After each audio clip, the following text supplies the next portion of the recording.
প্রাপ্য বকেয়া অর্থের দাবিতে বিডিও অফিসের গেট বন্ধ করে পথ অবরোধ করে বিক্ষোভ ঠিকাদার ও সুপারভাইজারদের। পূর্ব মেদিনীপুর জেলার পটাশপুর ২ নম্বর ব্লকের বঞ্চিত ঠিকাদাররা তাদের MGNRGS এর কাজের প্রাপ্য বকেয়া অর্থের দাবিতে ললাট জনকা রাজ্য সড়ক অবরোধ করে বিক্ষোভ দেখালো। সোমবার পটাশপুর ২ নম্বর ব্লকের প্রতাপদিঘিতে বিডিও অফিসের সামনে অবস্থান বিক্ষোভে বসেন ঠিকাদাররা। তারপর পটাশপুর ২ নম্বর ব্লক অফিসের গেট লাগিয়ে রাজ্য সড়ক অবরোধ করে দীর্ঘক্ষণ বিক্ষোভ দেখায় তারা। এই অবরোধে শামিল ছিল ব্লক এলাকার মহিলা সুপারভাইজাররাও।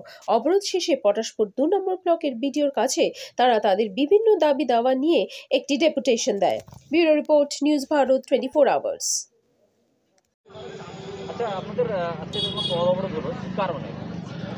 আমরা পশ্চিমবঙ্গ রাজ্য ভেন্ডার অ্যাসোসিয়েশনের পক্ষ থেকে আজকে বিডিও অফিসে ধর্না ও বিক্ষোভ কর্মসূচি আমরা করেছিলাম। আমরা 2020 থেকে 22 অর্থবর্ষে MGNRGS প্রকল্পে আমাদের সুপারভাইজার দিদিরা যারা আছেন তারাও গ্রামীণ বাংলায় কাজ করেছেন অর্থাভাবে। আমরাও যারা আজকে এসেছি সবাই বেকারত্বের জ্বালা থেকে মুক্তি পেতে এক বুক আশা নিয়ে নতুন দিশার সন্ধানে সবাই ঠিকাদারি কর্মে নিযুক্ত হয়েছিলাম। কিন্তু বিগত 2020 থেকে 22 অর্থবর্ষ থেকে আজকে প্রায় 2025 অর্থবর্ষ হয়ে গেল, 4 বছর আমরা আমাদের প্রাপ্য থেকে বঞ্চিত হয়ে আছি। সেই প্রাপ্য আদায়ের জন্যই আজকে আমাদের এই কর্মসূচি নেওয়া হয়েছে। আজকে শুধু আমাদের এই পটাশপুর 2 নম্বর ব্লকে নয়, সারা রাজ্যের প্রতিটি ব্লকে, মানে উত্তরবঙ্গ থেকে দক্ষিণবঙ্গ, পাহাড় থেকে সমুদ্র পর্যন্ত প্রত্যেকটি ব্লকেই আজকে একই সময়ে 2 থেকে 4টার মধ্যেই আমাদের পাওনা দাবি দেওয়া নিয়েই বিক্ষোভ এবং ধর্ণা কর্মসূচি হচ্ছে। আচ্ছা, আপনি এটা অভিযোগ করছিলেন যে নেতাদের স্ত্রীকে, তার শালাকে, বিভিন্ন আত্মীয়স্বজনকে। আমরা দীর্ঘদিন ধরে MGNRGS প্রকল্পে কাজ করেছি। আমরা সবাই সর্বশান্ত হয়ে গেছি। আজকে আমরা অসহায় জীবনযাপন করছি, কারণ আমরা আমাদের প্রাপ্য থেকে বঞ্চিত হয়ে আছি, টাকা পাচ্ছি না। পাওনাদার যারা আছেন তারা আমাদেরকে চাপ দিচ্ছেন। এরপরে আমাদের আর্থিক অভাবে আমরা বড় বড় কাজ করতে পারছি না। এখন নেতারা কী করছেন, আমাদের পদশ্রীর অনেক ঠিকাদার বন্ধুর MGNRGS আটকে গেছে, পদশ্রী আটকে গেছে, তার ফলে আমরা অসহায় জীবনযাপন করছি। এমতো অবস্থায় নেতারা কী করেছেন, আমরা যেহেতু কাজ করতে পারছি না, নতুন কিছু ভেন্ডার বন্ধু যাদের লাইসেন্স নেই, মানে রেজিস্ট্রেশন করেই শুধু কাজ করছেন, নিজেদের ভগ্নিপতির নামে করছেন, কেউ শালার নামে করছেন, কেউ নিজের স্ত্রীর নামে ভেন্ডার বের করে নিজেরা কাজ করছেন, নিজেদের আর্থিক কোষাগার ভর্তি করছেন, আমাদেরকে সর্বশান্ত করে রেখেছেন। আমাদের যাই হোক, আমরা সে যাই করব না কেন, আমাদের প্রাপ্য প্রদান করে দিলে তিনি পদশ্রী, কন্যা, আপনার পাড়ায় সমাধান যাই করবে করুক, আমাদের সমূহ টাকা মিটিয়ে দিলে আমরা শান্তিতে জীবনযাপন করবো, পাওনাদারদের চাপ থেকে আমরা শান্তিতে বসবাস করব, এই হচ্ছে আমাদের দাবি। এটা কি ব্লকেই হচ্ছে? এটা সারা রাজ্যের প্রতিটি ব্লকেই আজকে হচ্ছে। এই যে অভিযোগটা করছেন, এটা কি না প্রত্যেক, শুধু ব্লকে কেন, প্রত্যেক জায়গায়, রাজ্যে প্রতিটা জেলায়, প্রত্যেক ব্লকে, প্রতিটি গ্রাম পঞ্চায়েতে একইভাবে একই ঘটনা ঘটছে। জানিয়েছেন এই বিষয়টা কাউকে? আমরা তো ঠিকাদার, আমরা নিজেরা কাজ করেছি, আমরা জানাবো সেরকম পয়সা তো আমাদের কাছে নেই, বা আমরা সেমন নেতাও নয়, কোথায় জানাবো। আমরা জানাচ্ছি আন্দোলনের মাধ্যমে, বিভিন্ন জায়গায় বক্তব্য রাখছি। গ্রাম পঞ্চায়েতে আন্দোলন করেছিলাম, ব্লকে করছি, জেলাতে আগামী দিনে 18 থেকে 20 তারিখের মধ্যেই আমরা ডেপুটেশন দেবো, পদ অবরোধ করবো ডিএম অফিসে। আর যেহেতু আমরা ডিএমের লগিং থেকে, বিডিও সাহেবের লগিং থেকে কাজ করেছি, আমরা চাইবো, আমরা যেহেতু কাজগুলি সম্পন্ন করেছি এবং গত দিনে বিডিও সাহেবের তত্ত্বাবধানে আমরা কাজগুলি সম্পন্ন করেছি, আমরা বিডিও সাহেবের কাছে দাবি করব, যেহেতু পশ্চিমবঙ্গকে সাহেব বলছিলেন যে পশ্চিমবঙ্গে প্রথম করতে হবে, আমরা পশ্চিমবঙ্গকে কাজ সম্পন্ন করে অর্থ দিয়ে সব কিছু অসহায়ভাবে পশ্চিমবঙ্গকে প্রথম করেছি। আজকে আমরা রাস্তায় নেমে এসেছি। আজকে আমরা শান্তিতে কেউ বাস করতে পারছি না, পাওনাদারদের চাপ থেকে আমরা বিরত থাকতে পারছি না। প্রচুর চাপ, মানসিক দুশ্চিন্তা, মানসিক রোগে আমাদের আজকে অনেক ঠিকাদার বন্ধু প্রতিবন্ধী হয়ে গেছে। আজকে আমাদের মধ্যে অনেকেই আছেন 70 বছর, 72 বছর, 74 বছর, কারুর পায়ে আর্থ্রাইটিস হয়েছে, কারুর বিভিন্ন চিকিৎসা হয়েছে, আজকে চিকিৎসা করাতে পারছে না। আমাদের তো ক্ষোভ থাকবেই। আমাদের যাই হোক, আমাদের পাওনা টাকা মিটিয়ে দিলে আমরা আগামী দিনে কাজ করি না করি শান্তিতে বসবাস করবো, এই এবং সুপারভাইজার দিদিরা যারা কাজ করেছেন, বাড়ি থেকে বেরিয়ে এসেছেন, বাড়ির মায়েরা, তাদের কথাটা তো আমাদের সরকারকে আগেই ভাবতে হবে। যেহেতু তিনি 100 দিনের কাজ দিয়েছেন, 100 দিন টাকা দিয়ে দিয়েছেন, মাননীয় মুখ্যমন্ত্রী তিনি, ওনাকে নিশ্চয়ই ভাবতে হবে সুপারভাইজাররা যাতে টাকা পায়, তার সঙ্গে সঙ্গে ওনারাও আমাদের প্রত্যেকটা স্কিমের সঙ্গে যুক্ত, আমরাও পাই। এই ব্যাপারটার জন্যই আজকে আমাদের আন্দোলন। সুকান্ত রায়, পশ্চিমবঙ্গ রাজ্য সংগঠনের সহসভাপতি। আমরা দীর্ঘদিন ধরে, প্রায় 4 বছর হতে যায়, আমরা 100 দিনের কাজে যে পণ্য সরবরাহ করেছিলাম সেই বাবদ আমাদের যে পাওনা টাকা আমরা পাচ্ছি না।